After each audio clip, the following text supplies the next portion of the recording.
자, 하자. 자, 오늘 말씀은 열왕기상 19장 16절부터 18절 말씀이에요. First Kings 열왕기상 19장 16절부터 18절 말씀 내가 봉독할게요. 너는 또 님시의 아들 예후에게 기름을 부어 이스라엘 왕이 되게 하고 또 아벨 무홀라 사밧의 아들 엘리사에게 기름을 부어 너를 대신하여 선지자가 되게 하라. 하사엘의 칼을 피하는 자를 예후가 죽일 것이요 예후의 칼을 피하는 자를 엘리사가 죽이리라. 그러나 내가 이스라엘 가운데 7,000인을 남기리니 다 무릎을 바알에게 꿇지 아니하고 다 그 입을 바알에게 맞추지 아니한 자니라. 아멘. 엘리야에 대한 성경의 기록입니다. 이 땅에는 크게는 하나님의 사람, 하나님을 믿는 사람과 하나님을 믿지 않는 사람으로 나뉠 수가 있겠죠. 그러나 여기 계시는 분들은 하나님을 다 믿는다고 생각을 하고 하나님을 믿는 사람 가운데서 두 종류의 사람이 있어요. 한 부류의 사람은 자기가 렘넌트라는 것을 알고 살아가는 사람. 한글 성경에는 렘넌트를 남은 자라고 얘기해요. 자기를 남은 자로 알고 살아가는 사람, 그러한 사람들이 있다면 한 명은 하나님의 백성들임에도 불구하고 자기들이 남은 자라는 생각이 없이 살아가는 경우가 많다는 거죠. 오늘날부터 먼저 생각을 하면 그래요. 오늘날 I'm Christian 이라고 이야기하는 사람은 이 세상에 적게는 20억, 많게는 30억이라고 이야기를 합니다. 하지만 여러분 마음속에서도 그 사람들이 다 크리스천일까? 라는 데 대해서 고개를 갸우뚱하게 되죠. 나는 크리스천이다 라고 얘기하지만 뭐 교회 안 가는 사람들도 많고 1년에 한두 번 가는 사람도 있고 그러니까 매주 교회 가는데도 월요일부터 토요일까지의 삶은 별 감동이 없는 그냥 예수님, 성경 아무런 관심 없이 살아가는 사람들이 많아요. 미국에서는 그런 사람들 nominal Christian이라고 얘기해요. 그냥 일상의 그리스도인, 그냥 평범하게 아무 생각 없이 살아가는 사람들이라고 얘기하는 거죠. 성경에 보면은 이스라엘 백성들 가운데서도 혹은 신약 성경의 초대 교회들 가운데도 nominal 크리스천들이 엄청 많았다는 거죠. 내가 예수 믿었으니까 혹은 내가 아브라함의 자손이니까 나는 하나님의 백성이고 하나님의 축복을 받고 그냥 난 죽으면 천국 갈 거야 라고 생각하는 사람들이 많이 있다는 거죠. 아니 그 사람들이 대부분이라고 하는 거죠. 오늘날 시대나 이스라엘 시대에서나 그렇게 nominal 크리스천으로 살아가는 사람을 통해서 하나님의 역사하신 경우는 없어요. 하나님이 그들과 같이 역사를 만들어 갈 수가 없는 거죠. 왜냐하면 첫째는 그들은 자기 자신이 하나님과 코워크라는 하나님의 동력자라는 하나님께서 남겨서 사용할 사람으로 자기를 인식하지 않는다는 거죠. 거기에 대한 자기의식이 없어요. 두 번째는 자기의식이 없다 보니까 그 중대한 일을 맡기 위하여서 훈련되어지는 트레이닝에 대한 별 관심이 없어요. 그리고 조금만 하면은 지쳐서 빨리 포기해요. 내가 꼭 해야 되나? 바쁜데 내가 할 일도 참 많이 있는데. 그리고 더 나아가서는 사람들이 주위 사람들이 힘들고 지쳐 있을 때에 야 우리가 하나님의 백성으로서 하나님의 동력자로서 나아가자 라고 그들에게 챌린지하고 그들이 넘어졌을 때 이렇게 세워주고 함께 나아가는 그런 열심이 부족한 거죠. 그렇게 따지면 오늘날 우리들도 마찬가지라는 거죠. 자, 여러분은 하나님의 남은 자, 하나님의 동력자라는 의식이 있습니까? 날마다 여러분을 향해서 오직 너 하나님의 사람아 라고 자기에게 리마인드 해주고 있느냐 하는 것이고요. 두 번째는 하나님의 사역을 하기 위해서는 거기에 적대하는 세상, 거기에 적대하는 악한 영들의 어마어마한 군대들, 교회를 핍박하고 교회를 회방하는 수많은 세력들, 그들을 그냥 우리는 대항할 수가 없어요. 그들과 대항하기 위하여서 우리는 엄청난 훈련을 해야 되는데 그 훈련이 안 되어져 있다는 거죠. 오늘 교인들의 대부분은 훈련이 되어 있지 않아요. 그냥 교회 가는 것에 만족해요. 하나님의 축복 받는 것을 좋아해요. 하지만 자기 희생, 자기 헌신, 자기 결단은 거의 없는 거죠. 세 번째는 함께 가자고 위로하고 격려하고 도전해서 함께 기도회를 하고 함께 모이기를 힘쓰고 함께 나아가는 그러한 열정들이 없다는 거죠. 근데 반면에 하나님은 그게 너무나 분명하셨어요. 첫 번째, 하나님은 여러분이 조금 전에 불렀던 찬양들처럼 하나님은 이미 그 마음속에 자신이 누군가를 분명히 아셨다는 거죠. 여러분과 나를 향하여서 우리의 loving father일 뿐만 아니라 redeemer, 구원자이고 우리를 구원하기 위해서 suffering servant로서 고통받는 종으로서의 자기를 인식하신 거죠. 하나님은 한 시간도 그것을 잊어버린 적이 없어요. 하나님의 백성의 고통과 눈물을 보고 그냥 뒷짐지고 물러서 있는 자가 아니라 항상 인간의 역사 속에 들어오셔서 내가 너희의 하나님이다. 더 나아가서 내가 너희의 친구다 라고 얘기하는 거죠. 하나님은 철저한 자기의식, 우리를 향한 관계성의 인식이 분명하셨던 분이고, 두 번째는 그것을 위한 훈련이 확실하게 되신 거죠. 어느 정도까지? 하나님인데 자기의 모든 옷을 벗어버리고 자기의 모든 특권을 벗어버리고 인간이라는 이 좁은 옷을 입고 불편한 옷을 입고 이 땅에 오셔서 같이 먹고 자고 뛰고 운동하고 사역하고 메시아로서의 33년의 훈련의 삶을 그분은 사셨던 거죠. 그 과정 속에서 사랑하시고 치유하시고 먹이시고 도우시고, 그래서 성경에 보면 자주 나오는 단어, 정말 내가 좋아하는 단어가 있어요. 하나님의 열심히 이루실 것이다 하는 성경 구절이 많이 나와요. Zeal of God, 하나님의 열심히 너희를 구원할 것이다. 하나님의 열심히 하나님의 백성을 구원할 것이라는 거예요. 하나님의 self-consciousness, 하나님의 자기의식과 하나님의 kind of training, 자기 헌신, 그리고 하나님의 열정이 이 세상을 지금까지 이끌어 왔다는 거죠. 성경에 보면 이 렘넌트를 통하여서 성경 안의 역사들 이루어 갑니다. 여러분들 다음 주에 방장 모임을 할 때 최소한 10가지의 사건들을 아마 생각을 하게 될 겁니다. 가장 첫 번째는 노아 홍수 때 다 하나님께서 썰어버렸지만은 그 중에 노아의 가족들을 남은 자로 선택하는 거죠. 바벨탑 사건으로 하나님께서 이 지면에서 사람들 다 흩어버렸을 때에 하나님은 남은 자로서 아브라함을 선택하시는 거죠.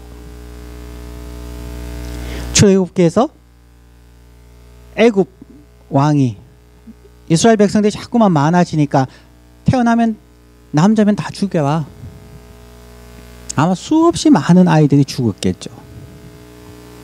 그 가운데서 한 남자아이를 남은 자로 선택하시죠. 그가 모세죠. 이런 식으로 수많은 역사 속에서 하나님은 남은 자 몇 명을 통하여서 하나님의 역사를 이루어 간다는 거죠. 자, 우리 언약교회 청년부에도 지금 여기에도 숫자가 있지만 지난 20여 년 동안에 지나간 수많은 사람들, 앞으로 올 수많은 사람들 가운데 이 모든 사람이 하나님의 역사를 이루지는 못해요. 그게 가장 심각한 도전이에요. 여러분이 교회를 다녔고 주일 예배뿐만 아니라 토요일까지 이렇게 나오고 주중에 스몰 그룹 모임을 참석했다고 해서 여러분들이 하나님의 사역에 쓰임받을 개런티는 없다는 거. 여러분이 나는 남은 자라는 분명한 의식을 가지는가, 그리고 그것을 위하여 얼마나 여러분이 준비되어지는가, 또한 그것을 향한 여러분의 열정이, 열심이 어떠한가, 그 훈련이 이루어져야 한다는 거죠. 자, 오늘 짧게 그러면 오늘 본문을 가지고 한번 생각을 해봅니다. 오늘 읽었던 본문은 열왕기상 19장이에요. 자, 근데 열왕기상 18장에 어떤 사건이 나오냐 하면 여러분들이 아마 많이 아는 사건이에요. 갈멜산 전투라고 이야기하죠. 엘리야가 아합 왕과 이세벨 여왕과 결투를 하는데, 자, 당신들이 섬기는 바알과 아세라 신을 섬기는 선지자들 모으십시오. 갈멜산에서 함께 모이십시다. 그래서 바알 선지자 450명과 아세라 선지자 400명, 거의 850명이죠. 그리고 이제 엘리야가 있습니다. 거기에 수많은 사람들이 모여 있습니다. 수많은 이스라엘 백성들이 하나님의 백성이라고 얘기하지만 그들은 하나님을 섬겼느냐? 아니에요. 구경꾼이에요. 엘리야를 편든 것도 아니에요. 엘리야를 편들지 않았을 거예요. 850대 1에서 누가 한 명에게 베팅하겠어요? 그들은 그냥 구경했는 거죠. 거기에 엘리야 편은 한 명도 없었을 거예요. 그런데 아는 것처럼 바알과 아세라 선지자들이 막 춤을 추고 난리를 쳤지만은 하늘에서 불이 내려오지 않았습니다. 엘리야가 조롱도 하죠. 너희 신이 지금 어디 갔는가 보다, 깨워라. 그리고 나서 이제 자신이 하죠. 자, 물을 가져와서 저 제 물 위에 더 많이 부어라. 하늘에서 불이 떨어지는데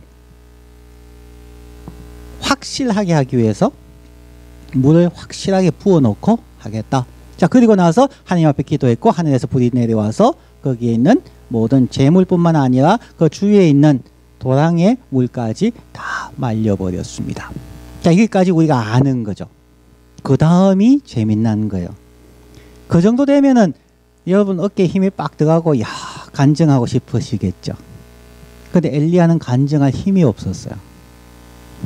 18장에서 그렇게 이야기하고 난 후에 그 다음에 또 3년 반 동안 비가 오지 않았는데 머리가 두 무릎 사이에 들어갈 만큼 웅크리고 벌레처럼 웅크리고 기도하면서 그의 종 사환에게 가서 비구름이 오는가 가봐라 7번 갔다 오죠. 이거 비가 와요. 그까지가 18장의 끝이에요. 19장에 재미납니다. 19장 2절에 보면 이세벨이 메신저를 엘리야에게 보내어 이르되 내가 내일 이맘때에는 정녕 너의 생명으로 저 사람들 중 한 사람의 생명 같게 하리라. 아니하면 신들이 내게 벌 위에 벌을 내림이 마땅하니라 한지라. 이 왕비가 내일 이 시간까지 내가 너를 안 죽이면은 신이 나를 벌할 것이다. 그 얘기 앞에 엘리야가 어떻게 했을까요? 당연히 이세벨 오케이, 내일 오케이 목장에 결투를 하기 위해서 나오세요. 다시 우리 갈멜산에 올라갑시다. 당신과 내가 산 위에 딱 앉아서 기도하고 하늘의 불이 당신에게 떨어지는지 나에게 떨어지는지 한번 해봅시다. 그래야 될 거 아니에요. 이건 성경에 없는 얘기예요. 너무 진지하게 들어서 내가 놀랐네. 얼마나 성경을 안 읽었으면. 그런데 엘리야의 반응이 무엇이었어요?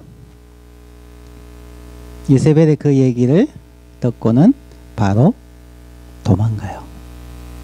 말이 안 되잖아. 850명의 우상의 선지자들과 싸워서 그들을 다 칼로 쳐 죽여버렸는 그러한 대단한 하나님의 사람이 한 여인의 말을 듣고 도망을 가요. 왜 그랬을까요? 자, 맞추시는 분은 초콜릿 있습니다. 1학년 중에서 너가 얘기해봐. 그럼 원송이. 무서워서? 또 뭐? 사랑해서? 여인을 사랑해서? 이 지금 뭐 태양의 후예 하나 뭐 하나 지금 갑자기 혼란스럽다. 뭐? 외로웠어. 하여튼 지금 하는 것 중에 대부분 다 맞아요. 사랑인데 누구에 대한 사랑을 얘기 안 했잖아. 그래서 하나님 사랑이라든지 하나님 사랑해서 도망갔다는 건 좀 이상하고 자기를 사랑해서까지는 내가 봐줄게. 또요. 왜 도망갔을까? 목숨의 위험에서 그것도 맞죠. 근데 850명과 싸울 때가 더 목숨의 위험을 느낄 수 있었을 건데 어쨌든 목숨의 위험을 느껴서 도망가요. 이 사건에 대해서 성경 많이 설교 들었을 건데 왜 도망갔는지에 대해서 설교한 목사님은 안 계시죠? 나는 이 설교 자주 해요. 가장 쉽게 대답할 수 있는 여러분이 얘기하는 거 다 맞아요. 목숨에 대한 두려움이 있고요. 외로워서 그렇고요. 또 뭐? 무서워서? 오케이. 사랑해서? 내가 가장 간단하게 한 대답은 이거예요. 배고파서. 왜? 아닌 것 같냐? 너무 크게 웃은 것 같다? 배고파서 갔죠. 그럴까요? 여러분들 영적인 싸움에 대해서 잘못 생각하는 경우가 참 많아요. 하나님의 사람에게 필요한 것, 하나님의 사람이 내가 하나님의 남은 자입니다. 내가 하나님의 동력자입니다. 내가 하나님의 부름받은 사람입니다. 라는 자기 의식을 가지고 난 후에 그 다음에 있는 게 뭐라고요? 훈련이죠. 사명을 감당할 수 있는 훈련이에요. 그러면 그 사명을 감당할 수 있는 훈련이 어떤 것들이 있을까요? 40일 철야 기도? 신학교 가는 거? 금식 기도? 사랑하는 거? 자, 하나님의 부름받은 사람을 준비되는 방법에 대해서 한번 얘기해 보세요. 또 1학년 할까? 4학년 할까? 우리 은혜교회 나온 지가 몇 년 됐는데 이거 대답 못하면은 나 진짜 다 떠나고 싶어. 자, 어떻게 준비해요? 하나님의 사람을 준비되어지는 방법, 신학교 가는 거 아니에요. 성경 읽는 거 너무 아니에요. 아니야 하면 좀 이상한데, 그죠?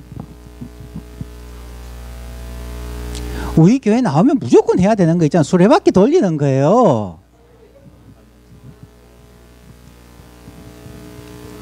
예수님처럼 키가 자라고 지혜가 자라고 하나님과 사람에게 사랑스러워져 가더라. 키가 자라고 신체적 성숙, 지혜가 자라고 지적 성숙, 하나님의 사랑을 받고 정서적 성숙, 사람에게 사랑을 받고 사회적 성숙, 이 네 가지가 원만하게 이루어지는, 어느 한쪽만 길면은 이게 바퀴가 울퉁불퉁해서 굉장히 불편해요. 교회 생활 열심히 하는데 불편한 생활 하는 사람은 기도는 많이 하는데 사람하고 관계가 좀 안 좋은 사람들, 신학 공부해가지고 성경적인 지식은 참 많은데 성격이 조금 괴팍한 사람들, 혹은 뭐 성품도 좋고 성경도 많이 아는데 늘 신체적으로 힘이 들어갖고 늘 병을 달고 사시는 분들, 그래서 남들에게 걱정을 끼치시는 분들, 뭐 거의 잘못됐다는 건 아니지만 좀 부족하잖아요. 하나님의 사람에 절대적으로 필요한 것은, 하나님과 동력하기 위해서 필요한 것은 신체적 성숙과 지적인 성숙과 정서적인 성숙과 사회적 성숙이에요. 나는 이걸 정말 강조해요. 우리의 준비에 있어서 가장 중요하다고 생각하기 때문이죠. 자, 오늘 엘리야가 도망을 가고 난 후에 이제 광야로 도망을 가요. 광야로 도망가서 로뎀나무 아래에 앉아서 죽기를 구하여 가로되 여호와여 넉넉하오니 지금 내 생명을 취하옵소서. 나는 내 열조보다 낫지 못하니이다. 하루 전에 그 용맹했던 사람이 나 죽고 싶어요, 좀 죽여주세요 하고 하나님 앞에 징징 짜는 거죠. 왜 그랬을까요? 외로워서, 두려워서, 배고파서 그랬어요. 맞는지 아닌지 성경 있는 사람 찾아봐요. 자, 읽어드릴게요. 열왕기상 19장 5절부터 8절까지 반복되어서 나오는 단어를 들어보세요. 5절, 로뎀나무 아래 누워 자더니 천사가 어루만지며 이르되 일어나서 먹으라 하는지라. 본적 머리맡에 숯불에 구운 떡과 한 병 물이 있더라. 이에 먹고 마시고 다시 누웠더니 7절, 여호와의 사자가 또 다시 와서 어루만지며 이르되 일어나 먹으라. 너가 기를 이기지 못할까 하노라 하는지라. 이에 일어나 먹고 마시고 그 식물의 힘을 의지하여 40주 40야를 행하여 하나님의 산 호렙에 이르니라. 내가 죽고 싶습니다 라고 로뎀나무 아래서 탄식하고 있는 엘리야에게 한 것. 첫째는 자라, 쉬라. 그리고는 하나님이 직접 숯불 고기하고 쫙 갖고 와서 물하고 갖고 와서 먹고 마시라. 먹고 마셨으니까 이제 배부르지, 또 자라. 한참 자고 있으니까 와서 또 어루만지면서 일어나라, 먹어라, 마시라. 아니, 천사가 우리가 먹고 잤는데 10분 만에 와가지고 야 배고프지 일어나, 이런 사람 없잖아. 이 얘기는 최소한 여러분이 4시간에서 6시간은 지나야 밥을 먹잖아. 그러니까 최소한 4시간에서 6시간 동안 자게 해 주었다는 거죠. 충분히 쉴 수 있게 하고 먹을 것과 마실 것을 주었다는 거죠. 우리가 하나님 앞에 준비되어지는 것뿐만 아니라 힘들고 어려웠을 때 하나님이 회복시켜주는 방법 중에 하나예요. 첫 번째가 신체적 회복이라는 거죠. 그래서 여러분 푹 자요. 잘 먹으세요. 남자들, 어떤 여러분의 친구 중에 한 명이 나한테 해준 얘기예요.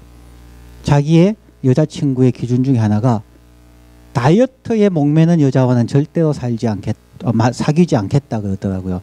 그래서 내가 할렐루야 그랬어요. 다이어트 신경 쓰지 마세요. 잘 먹고 잘 마시고 건강해야 돼요. 하나님이 엘리야를 회복한 첫 번째가 신체적 회복입니다.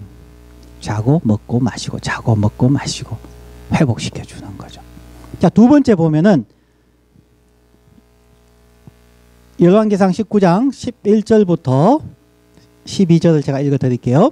여호와께서 가라사대 너는 나가서 여호와 앞에서 산에 섰어라 하시더니 여호와께서 지나가시는데 여호와의 앞에 크고 강한 바람이 산을 가르고 바위를 부수나 바람 가운데 여호와께서 계시지 아니하며 바람 후에 지진이 있으나 지진 가운데도 여호와께서 계시지 아니하며 또 지진 후에 불이 있으나 불 가운데도 여호와께서 계시지 아니하더니 불 후에 세미한 소리가 있는지라. 여러분들은 지금 하나님을 체험하고 싶으면 어떻게 하나님을 체험할까요? 하나님 음성 듣고 싶죠. 막 기도하면은 하늘의 음성이 들리고 병자에게 손을 얹으면 병이 낫고 입에서 방언이나 예언이 나오고 뭔가 기적을 원하시죠.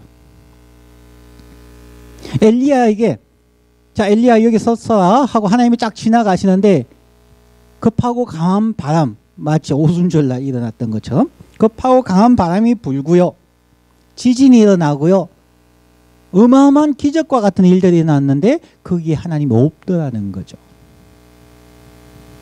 사람들은 하나님에 대해서 잘못 알고 있다는 거죠. 성경은 비록 지진 가운데서 혹은 큰 바람 가운데서 산이 갈라지고 바위가 부수어지는 그런 가운데 하나님이 없더라고 얘기하지만 아니에요. 거기 하나님 계셨어요. 하나님은 어디나 계시기 때문에. 단지 여기서 강조하는 것은 우리가 생각하는 편협된 생각, 편협된 지식에서부터 벗어나라는 거죠. 왜 하나님이 우리가 생각하는 방식대로, 우리가 생각하는 시간에, 우리가 생각하는 장소에 있어야 하나요? 그게 아니라는 거죠. 지금 엘리야나 여기에 있는 모든 분들의 생각은 그럴 거예요. 하나님의 엘리야를 사용하셔서 갈멜산에서 850명의 바알과 아세라 선지자를 싸워 이겼다면 힘이 나고 이세벨 왕비가 뭐라고 해도 담대하고 무엇이든지 할 수 있어야 된다고 생각하는 거죠. 그런데 그렇지 않다는 겁니다. 하나님은 인간을 그렇게 만들지 않았다는 것입니다. 그리스도인들이 인간을 너무 몰라요. 그냥 기도하면 다 된다고 생각하죠. 그냥 여러분이 체험한 대로 하나님이 그렇게 역사할 거라고 오해하는 거죠. 하나님은 그렇지 않아요. 하나님은 자신이 만든 인간의 생체 리듬에 의해서, 하나님은 하나님은 이 땅에서 만든 자연의 원칙에, 내추럴 로에 하나님도 바운드 당해요. 지금 엘리야에게 두 번째 해준 게 뭐예요? 하나님에 대한 지식과 인간에 대한 지식을 회복시켜 주는 거죠. 너가 원하는 방법으로 하나님이 있지 않다는 거죠.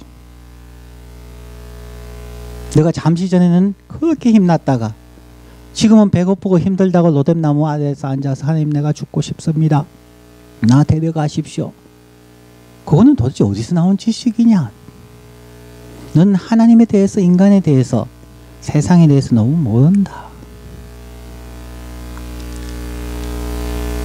지적인 챌린지이고 지적인 회복입니다. 자, 세 번째입니다. 13절 엘리야가 듣고 겉옷으로 얼굴을 가리우고 나가 굴 어귀에 섬에 소리가 있어 저에게 임하여 가라사대 엘리야야 너가 어찌하여 여기 있느냐. 9절 말씀에도 엘리야야 너가 어찌하여 여기 있느냐. 뒤쪽에 가도 마찬가지로 엘리야야 엘리야야 엘리야 이름을 불러주세요. 그리고 하나님이 엘리야에게 원했던 것은 내가 너의 이름을 안다. 내가 너의 이름을 부른다. 나는 너가 배고플 때에 먹을 것을 준다. 목마를 때 마실 것을 준다. 너가 피곤할 때에 쉴 수 있게 해준다. 너가 지식이 부족할 때에 그 지식을 채워주고 코렉션 해준다. 즉 나는 너와 함께 있다. 내가 너를 사랑한다. 내가 너를 케어한다. 그것 알아주겠니? 엘리야의 정서적 회복을 이루어 주시는 거죠. 너는 사랑받는 존재야. 내가 너를 지명하여 불렀나니 너는 내 것이야. 내가 너를 보배롭고 존귀하게 여기거든. 그렇기 때문에 염려하지 마. 내가 너의 친구요 아버지요 구원자요 너의 주님이야. 여러분 그 음성 듣고 싶은 거죠. 힘들 때 듣고 싶은 얘기가 그거 아니에요. 하나님이 그래 얘야 힘들지 함께 가자. 내 어깨 기대고 잠시 눈 좀 붙여. 내가 너를 캐리해서 갈게. 그거죠. 예수님은 지금 하나님은 엘리야에게 정서적 회복을 시켜주는 거죠. 그 다음에 네 번째 보면 오늘 본문을 읽었던 부분이에요. 16절부터 너는 또 님시의 아들 예후에게 기름을 부어 이스라엘 왕이 되게 하고 또 아벨 무홀라 사밧의 아들 엘리사에게 기름을 부어 너를 대신하여 선지자가 되게 하라. 하사엘의 칼을 피하는 자는 예후가 죽일 것이요 예후의 칼을 피하는 자는 엘리사가 죽이리라. 그러나 내가 이스라엘 가운데 7,000명을 남기리니 그 7,000명은 모두 다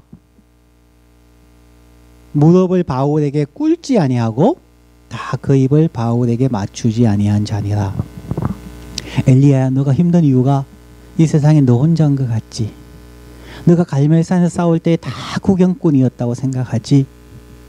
너 혼자니까 외롭고 힘들지? 아니거든. 너가 가서 새로 왕에게 기름을 붓고 너의 후계자 엘리사에게 기름 붓고 세워라. 그리고 너 눈에 안 보인다 할지라도 바알에게 무릎 꿇지 아니하고 바알에게 입 맞추지 아니한 7,000명이 있다. 그 7,000명이 정말 뉴메릭 넘버로서의 7,000명일 수도 있고요.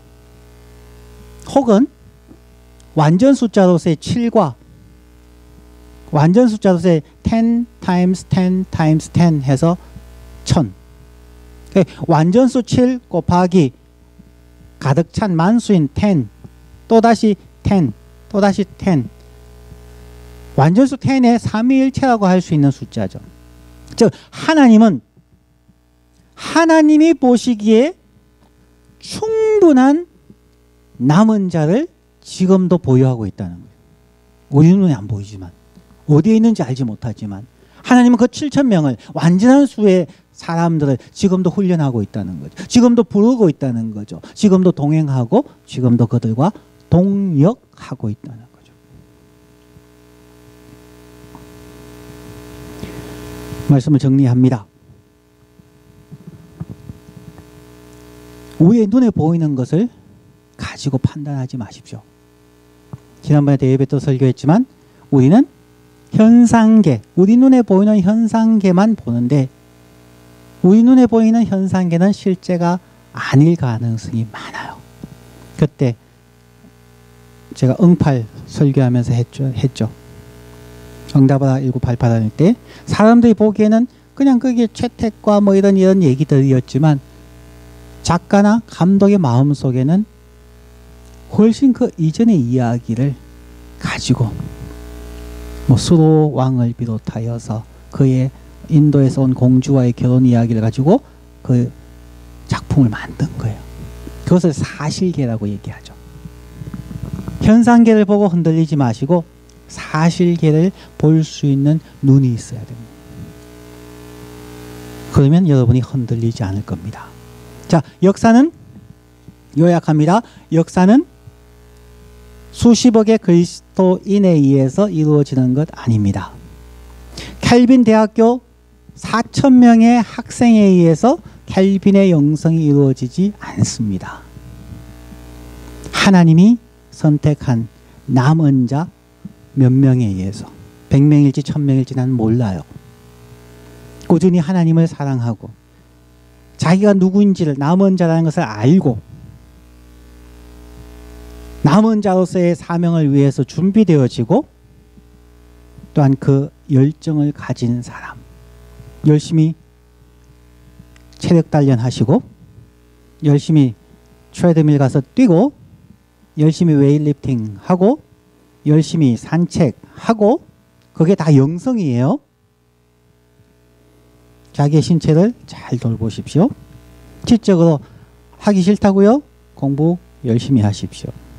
열심히 상식을 가지십시오. 지적으로 성숙하십시오. 정서적으로 성숙하십시오. 사회적으로 성숙하십시오. 한꺼번에 다 하지 못한다면 하나씩 하나씩 해가십시오. 나는 여러분들이 은혜교회의 청년들이 이 세상을 바꾸어 갈 수 있는 남은 자로 부름받고 훈련받고 그 열정으로 살아가는 여러분들 되기를 간절히 바랍니다. 기도하십시다.